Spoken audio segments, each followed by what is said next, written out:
আসসালামু আলাইকুম ওয়া রাহমাতুল্লাহি ওয়া বারাকাতুহু।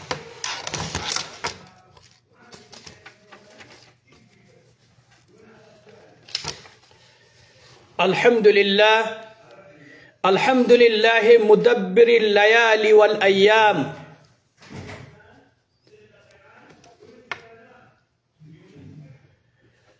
ওয়া মুসাররিফিশ শুহুরি ওয়াল আ'ওয়াম والصلاة والسلام على أشرف الأنبياء والمرسلين نبينا محمد وعلى آله وصحبه أجمعين. فأعوذ بالله من الشيطان الرجيم.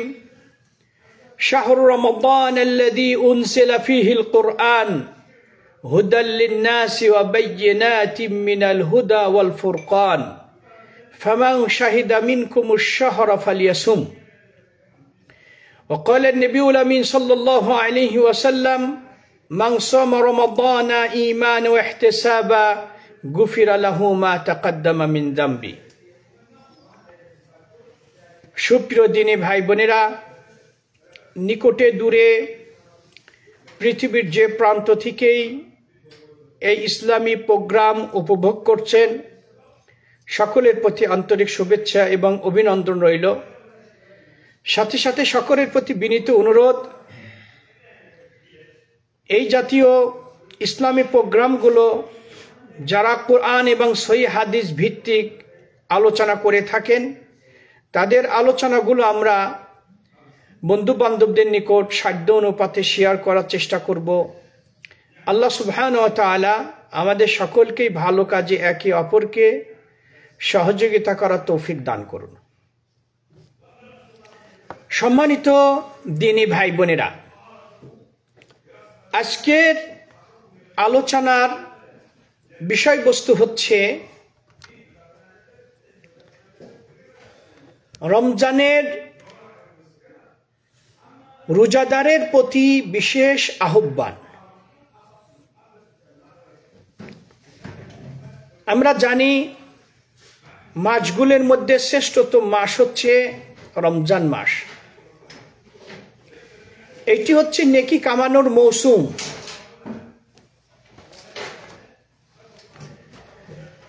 সুতরাং অবশ্যই আমাকে এই মাসটিকে যথাযথভাবে মূল্যায়ন করতে হবে। আমাদের সলফে সালেহিনগণ অত্যন্ত গুরুত্ব সহকারে এই মাসটিকে তারা বিবেচনা করতেন। এমনকি দীর্ঘ 6 মাস পূর্ব থেকেই আল্লাহ সুবহানাহু ওয়া তাআলার কাছে তারা প্রার্থনা করতেন এই রমজান মাস লাভ করার জন্য।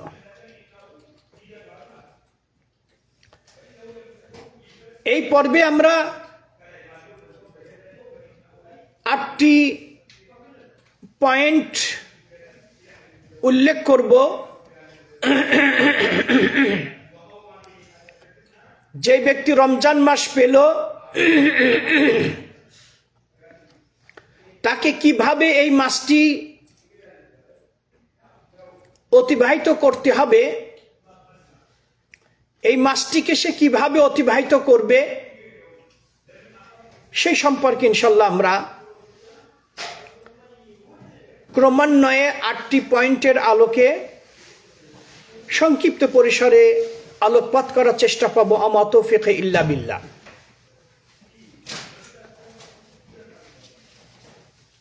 আল ওয়াকফাতুল উলা, প্রথম পয়েন্ট হচ্ছে, আমার প্রিয় মুসলিম ভাই বোন, আপনাদেরকে স্মরণ করে দিতে চাই যে আমাদের প্রত্যেকেরই সৃষ্টির মূল রহস্য কি, কি উদ্দেশ্যে আল্লাহ সুবহানাহু ওয়া তাআলা আমাদেরকে সৃষ্টি করেছেন, সেই বিষয়টি স্মরণ করে দিতে চাই। আর এই উদ্দেশ্য সম্পর্কে স্বয়ং আল্লাহ সুবহানাহু ওয়া তাআলা কালামে পাকে উল্লেখ করেছেন আল্লাহ সুবহানাহু ওয়া তাআলা বলেন, ওমা খলাকতুল জিন্না ওয়াল ইনস ইল্লা লিয়াবুদুন, আমি জিন এবং ইনসান সম্প্রদায়কে একমাত্র আমার ইবাদত করার জন্য সৃষ্টি করেছি।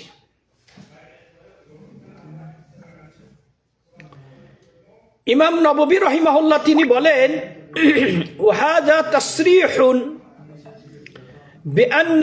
বিআন্নাহুম খুলিকু লিল ইবাদা, এখানে আল্লাহ সুবহানাহু ওয়া তাআলা সুস্পষ্ট বর্ণনা করেছেন যে নিশ্চয় তাদেরকে সৃষ্টি করা হয়েছে একমাত্র আল্লাহ সুবহানাহু ওয়া তাআলার দাসত্ব করার জন্য।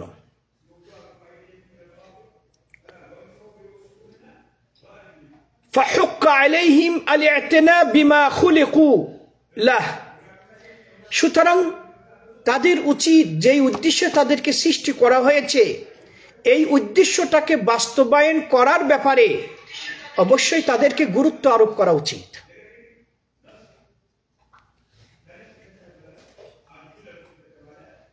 ওয়াল ইরাজ আন হুদুদিদ দুনিয়া বিজ্জাহাদা, এবং উচিত যে আমরা দুনিয়ামুখী না হয়ে আখিরাতমুখী হওয়া। একজন মুসলিম নরনারীর উচিত কথাবার্তা, কাজ, কর্মশক্তি থেকে শুরু করে সব কিছুর পিছনে যেন আখিরাত উদ্দেশ্য হয়। আমি কথাটি বলবো, এই কথার মাধ্যমে আমি আল্লাহ সন্তুষ্টি অর্জন করার জন্য উদ্দেশ্য হয়। আমি যে কাজটি করব এই কাজটির পিছনে যেন আমার মুখ্য উদ্দেশ্য হয় যে এর মাধ্যমে আমি আল্লাহ সন্তুষ্টি অর্জন করব।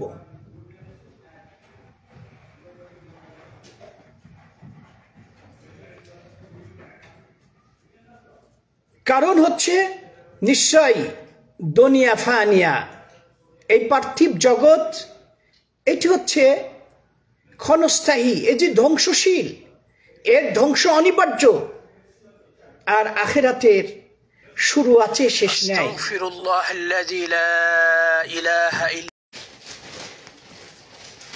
সুতরাং এই পার্থিব জগৎ এটি হচ্ছে ক্ষণস্থায়ী।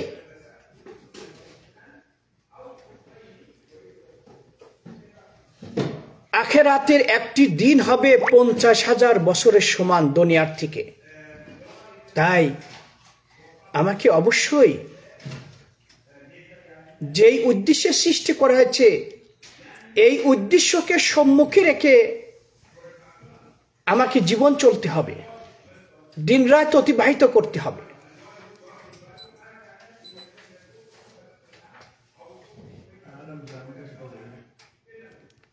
সুতরাং আল্লাহ সুবহানাহু ওয়া তাআলার নিয়ামতের কথা আমাকে স্মরণ করতে হবে। আল্লাহ সুবহানাহু ওয়া তাআলা মহান নিয়ামত দ্বারা আমাকে ধন্য করেছেন। সবচেয়ে বড় নিয়ামত আল্লাহ সুবহানাহু ওয়া তাআলা আমাকে মুসলমান হওয়ার তৌফিক এনায়েত করেছেন। সেটি জন্মের সূত্র হোক অথবা আল্লাহ সুবহানাহু ওয়া তাআলা অন্য ধর্ম থেকে আমাকে এই ধর্মে দীক্ষিত হওয়ার মাধ্যমে হোক। এটি সবচেয়ে একজন মুসলিমের জীবনের সবচেয়ে বড় নিয়ামত হচ্ছে যে আল্লাহ সুবহানাহু ওয়া তাআলা তাকে মুসলমান হওয়ার তৌফিক এনায়েত করেছে, মুসলিম হিসাবে মনোনীত করেছেন। ওয়াইন তাউদ্দু নি'মাতাল্লাহি লা তুহসুহা, আল্লাহর নিয়ামতকে যদি তোমরা গণনা করো কশিন কালো গুণে শেষ করতে পারবে না। আজকে যারা মূর্তির পূজা করে, প্রতিমার পূজা করে, ব্যক্তির পূজা করে, সৃষ্টি বস্তুর পূজা করে, নিশ্চয় তাদের জন্য জাহান্নাম অবধারিত। 1 সেকেন্ডের জন্যও সে জান্নাত থেকে জাহান্নাম থেকে বের হতে পারবে না যদি এই আল্লাহর সাথে শিরিক করা অবস্থায় যদি তার মৃত্যু হয়ে যায়। ইন্নাহু মান ইউশরিক বিল্লাহ ফাকাদ হারামাল্লাহু আলাইহিল জান্নাহ ওয়া মাওয়াহুন নার ওয়া মা লিয-যালিমিন মিন আনসার ইন্নাশ শিরকা লাযুলমুন আযীম ইন্নাল্লাহা লা ইয়াগফিরু আন ইউশরাকা বিহি ওয়া ইয়াগফিরু মা দুনা যালিকা লিমান ইয়াশা। সুতরাং অবশ্যই আমাকে এটি স্মরণ করতে হবে নিয়ামতের কথা। সুতরাং যে সমস্ত ব্যক্তিরা লা ইলাহা ইল্লাল্লাহ ওয়া আন্না মুহাম্মাদুর রাসূলুল্লাহ এই সাক্ষ্য প্রদান করা থেকে বঞ্চিত হয়েছে, তাদের জন্য দুর্ভাগ্য।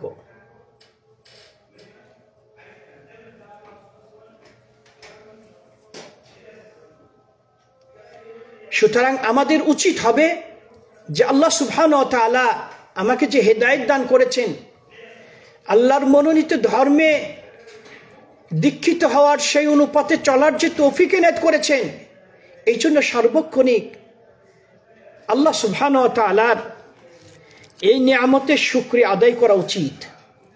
আর এই শুকরিয়া আদায় করব আমরা তার আদেশ পালনের মাধ্যমে এবং তার নিষিদ্ধ কার্যাবলী থেকে বিরত থাকার মাধ্যমে আমরা আল্লাহ সুবহানাহু ওয়া তাআলার শুকরিয়া আদায় করব। সুতরাং ওয়া ইন তাউদ্দু নি'মাতাল্লাহি লা তুহসুহা, এই নিয়ামতের শুকরিয়া আদায় আমাকে এইভাবে করতে হবে।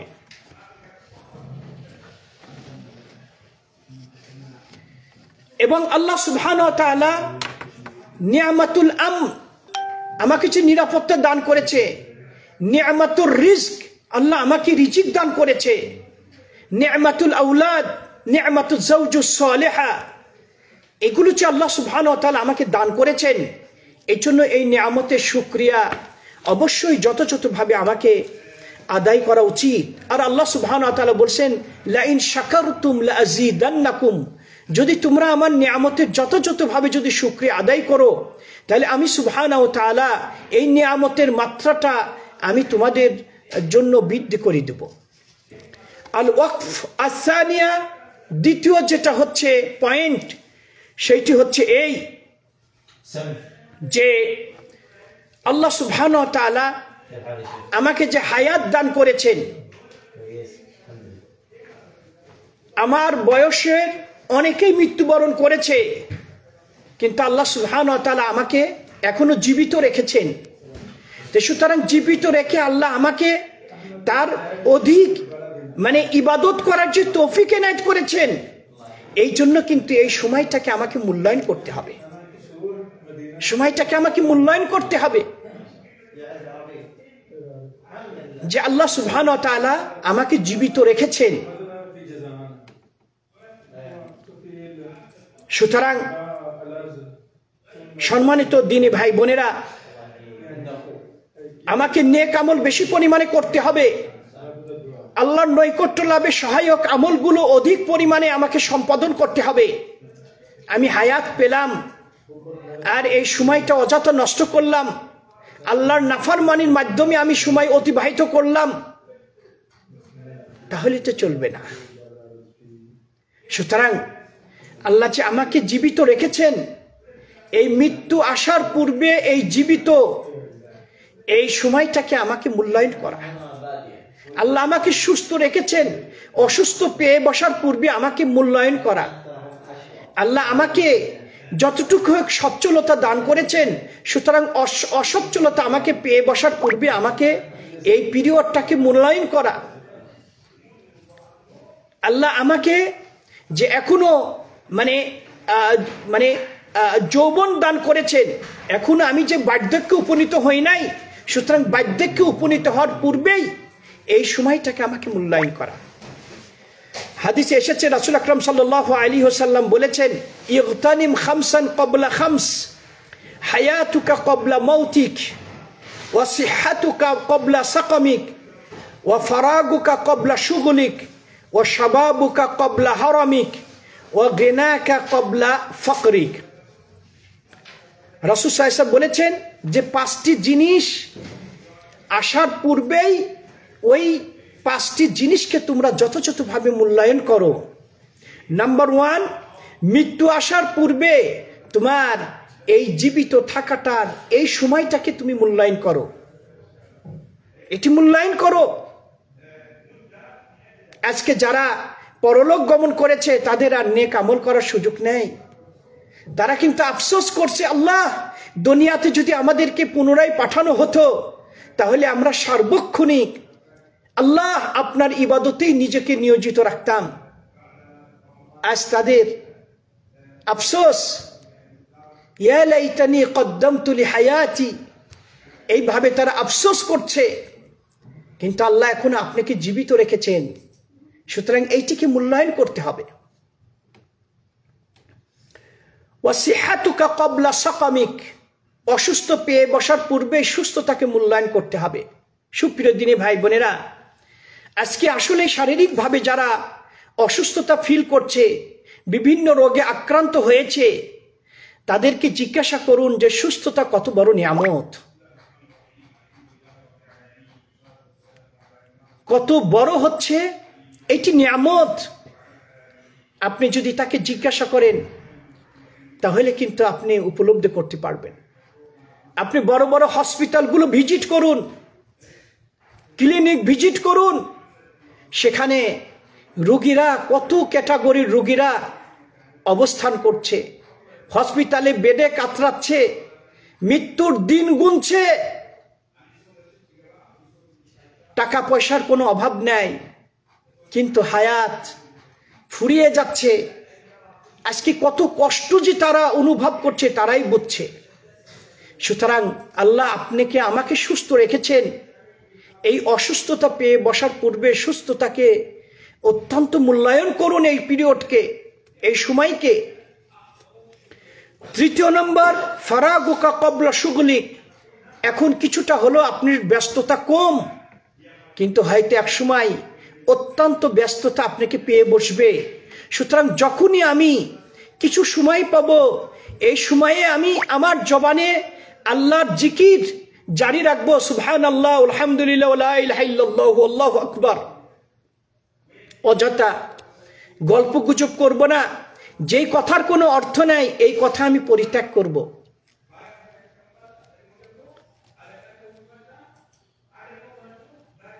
চতুর্থ নম্বর, শাবাবুকা ক্বাবলা হারামিক, বার্ধক্যে উপনীত হওয়ার পূর্বেই এই যৌবনকাল, এই পিরিয়ডটাকে আমাকে মূল্যায়ন করতে হবে। কারণ এই সময় আমি যেমন ইচ্ছা রুকু সেজদা সহ আমি ইবাদত করতে পারছি। আর আজকে যারা অসুস্থতা ফিল করছে, হুইল চেয়ারে নামাজ পড়ছে, বসে নামাজ পড়ছে, রুকু করার সময়, সেজদা করার সময় কত কষ্ট যে তাদেরকে অনুভব করতে হয় তারাই বোঝে। কিন্তু আমার এই রক্তের তারুণ্য, আল্লাহ আমাকে সুস্থ রেখেছেন, সুতরাং এই পিরিয়ডটাকে আমাকে যথাযথ মূল্যায়ন করতে হবে ভাই বোনেরা, বার্ধক্যে উপনীত হওয়ার পূর্বেই। তাছাড়া এসেছে, আপনি যখন যৌবনকালে সুস্থ অবস্থায় যেই ইবাদতগুলো আপনি কন্টিনিউ করতেন, এই ইবাদতগুলো যদি বার্ধক্যে উপনীত হওয়ার দরুনে, অসুস্থতার দরুনে, অথবা সফরে থাকার দরুনে এই কন্টিনিউ ইবাদতগুলো আপনার ইচ্ছা আছে কিন্তু আপনি অপারগ করতে পারছেন না, কিন্তু ওই যে যৌবনকালে যে ইবাদতগুলো আপনি করতেন, না করেও মৃত্যুর আগ পর্যন্ত আপনি যে অবস্থায় থাকুন, আল্লাহ সুবহানাহু ওয়া তাআলা ওই উহার নেকি আল্লাহ আপনার আমলনামায় দান করবেন। কত বড় আল্লাহর ইহসান, কত বড় আল্লাহর দয়া। আর এই যৌবন কালটাকে আল্লাহ সুবহানাহু ওয়া তাআলা পছন্দ করেন, এই পিরিয়ডটাকে। আর আজকে আমাদের এই যুব সমাজ এই সময়টাকে অযথা নষ্ট করছে। বিশেষ করে এখন এই সোশ্যাল মিডিয়ার যুগে এই মোবাইলের নামক এই মানে এই মানে যান্ত্রিকটি, এটি হচ্ছে মানে এমনভাবে মানুষের পদস্খলন ঘটাচ্ছে সেটা আমরা বুঝতেও পারছি না। ব্যক্তির সার্বিক জীবনের পদস্খলনের মেন কারণ এখন হয়ে দাঁড়িয়েছে এই মোবাইল ফোন। আবাল বিরুদ্ধ থেকে শুরু করে আজকে সকলেই এর প্রতি আসক্ত হয়েছে,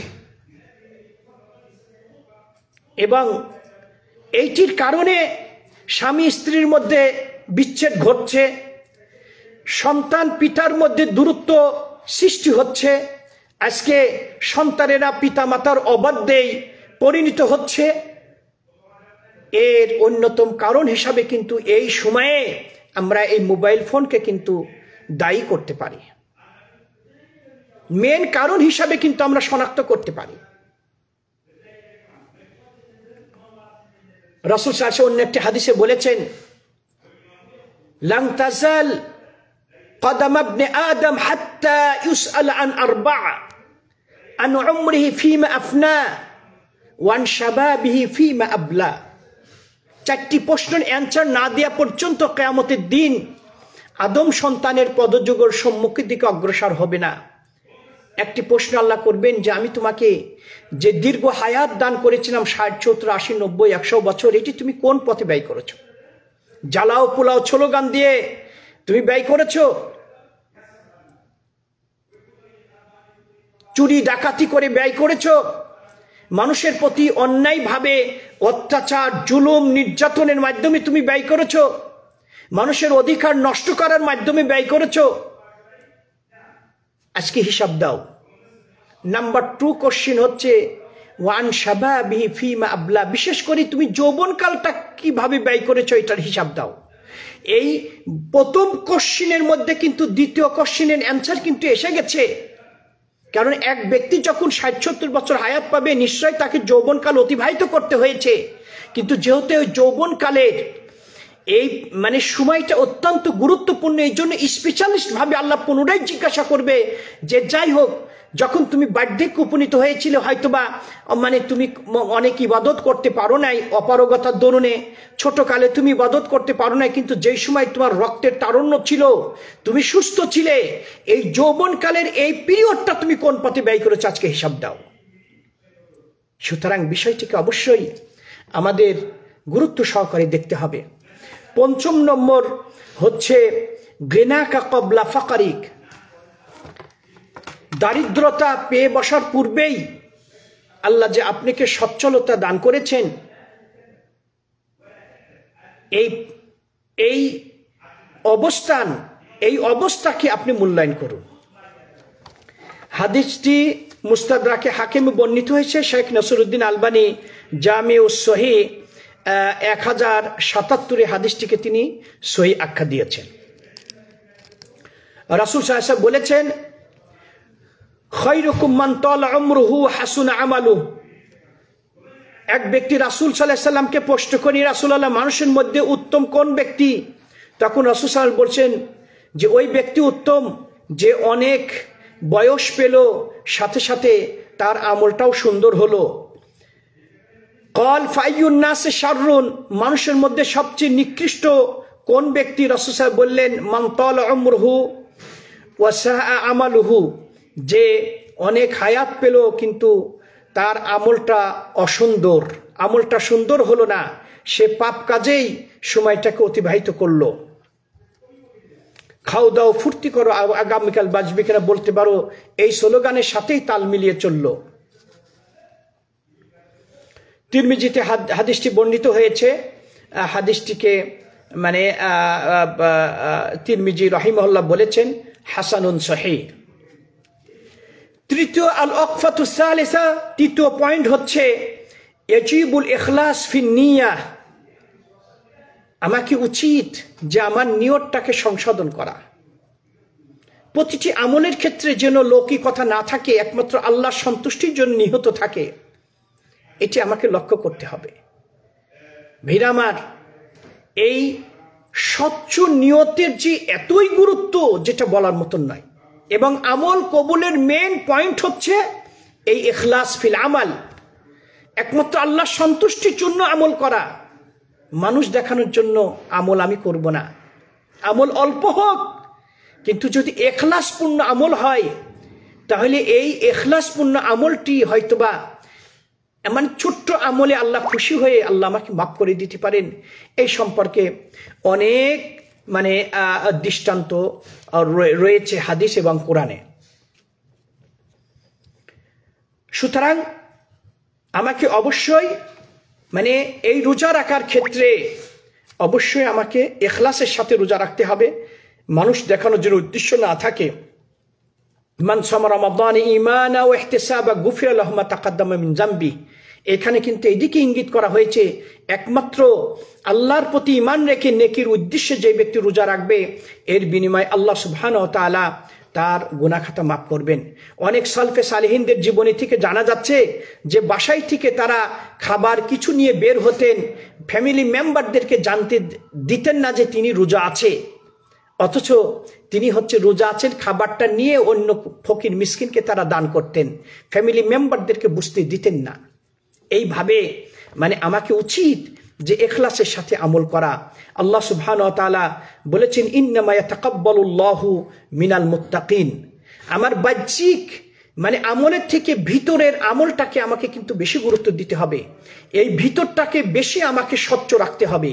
হিংসা, বিদ্বেষ, এগুলো সবকিছু আমাকে পরিত্যাগ করতে হবে। রাসূল সাল্লাল্লাহু আলাইহি ওয়াসাল্লাম বলেছেন, কুল্লু উম্মতি ইয়াদখুলুনাল জান্নাতা ইল্লা মান আবা। قالوا ومن يأبى يا رسول الله صلى الله عليه وسلم قال من أطاعني دخل الجنة ومن عصاني فقد أبى রাওয়াহুল বুখারী। আমার প্রত্যেক উম্মত জান্নাতে যাবে, তবে যে বা যারা অস্বীকার করবে তারা ছাড়া। প্রশ্ন করে, রাসূলুল্লাহ কারা অস্বীকার করে? রাসূল সাল্লাল্লাহু আলাইহি ওয়াসাল্লাম বললেন যে মানে আমাকে আমার আনুগত্য করবে সে হচ্ছে জান্নাতে যাবে, আর যে আমার নাফরমানি করবে, আমার সুন্নতের পরিপন্থী আমল করবে, সেজন্য আমাকে অস্বীকার করলো, আমার নাফরমানি করলো।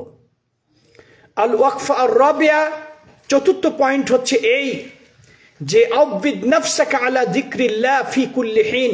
সার্বক্ষণিকভাবে আপনার লিসানকে, আপনার জিহ্বাকে, আপনার জবানকে আল্লাহর জিকিরে আপনি তরুতাজা রাখুন, জিকিরে জারি রাখুন। কারণ এর মাধ্যমে হচ্ছে এই রুহু, এটি হচ্ছে জীবিত হয়। রাসূল সাল্লাল্লাহু আলাইহি ওয়াসাল্লাম বলছেন যে আল্লাহর জিকির করে আর যে করে না, তার দৃষ্টান্ত হচ্ছে জীবিত এবং মৃত্যু ব্যক্তির ন্যায়।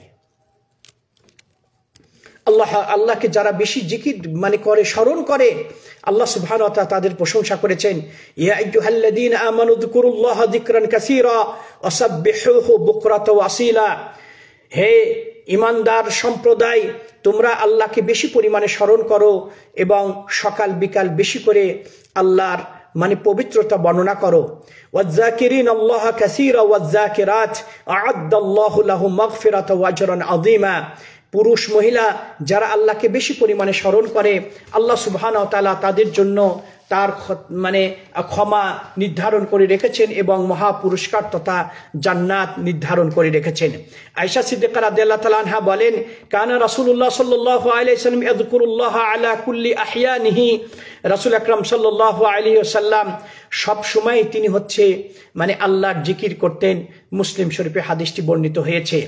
রাসূল সাল্লাল্লাহু আলাইহি ওয়াসাল্লাম বললেন, সাবাকাল মুফাররিতুন। ক্বালু আমাল মুফাররিতুন ইয়া রাসূলুল্লাহ? ক্বালা আয-যাকিরুনাল্লাহা কাসীরা ওয়াজ-যাকিরাত। বলছে মুফাররিতুন এরা হচ্ছে আগেই জান্নাতে চলে গেল। জিজ্ঞাসা করে, ইয়া রাসূলুল্লাহ মুফাররিতুন কারা? রাসূল সাল্লাল্লাহু আলাইহি ওয়াসাল্লাম বললেন, যারা হচ্ছে আল্লাহকে বেশি পরিমাণে স্মরণ করে পুরুষ মহিলাদের মধ্যে, তারাই হচ্ছে মুফাররিতুন। সুতরাং আসুন আমরা সময় নষ্ট না করে আল্লাহকে বেশি পরিমাণে স্মরণ করে, আজে বাজে গল্প গুজব না করে, কথা না বলে আমরা সুবহানাল্লাহ, আলহামদুলিল্লাহ, ওয়ালা ইলাহা ইল্লাল্লাহু আল্লাহু আকবার, এটি আমরা বেশি করে জবানে জারি রাখি। শাইখ বিন বাজ রাহিমাহুল্লাহ সম্পর্কে বলেছেন, তার ছাত্ররা বলছেন যে ক্লাসেও যখন থাকতেন একটু বিরতি দিলেই তিনি জবানে সুবহানাল্লাহ, আলহামদুলিল্লাহ, লা ইলাহা ইল্লাল্লাহ, এইটি হচ্ছে তিনি জারি রাখতেন। আল ওয়াকফ আল খামিসা, পঞ্চম পয়েন্ট হচ্ছে এই যে আমাকে বেশি পরিমাণে কোরআন তেলাওয়াত করতে হবে, কোরআনের সাথে সম্পর্কটা মজবুত করতে হবে। আপনি চিন্তা করেছেন যে একটি অক্ষর পড়লে আল্লাহ সুবহানাহু ওয়া তাআলা এর বিনিময়ে 10টি নেকি আল্লাহ দান করবেন। রাসূল সাল্লাল্লাহু বলেছেন, মান কারা হারফান মিন কিতাবিল্লাহ ফালাহু বিহি হাসানা ওয়াল হাসানাতু বিআশরি আমসালিহা লা আকুলু আলিফ লাম মিন হারফ ওয়ালাকিন আলিফুন হারফুন ওয়া লামুন হারফুন ওয়া মিমুন হারফ।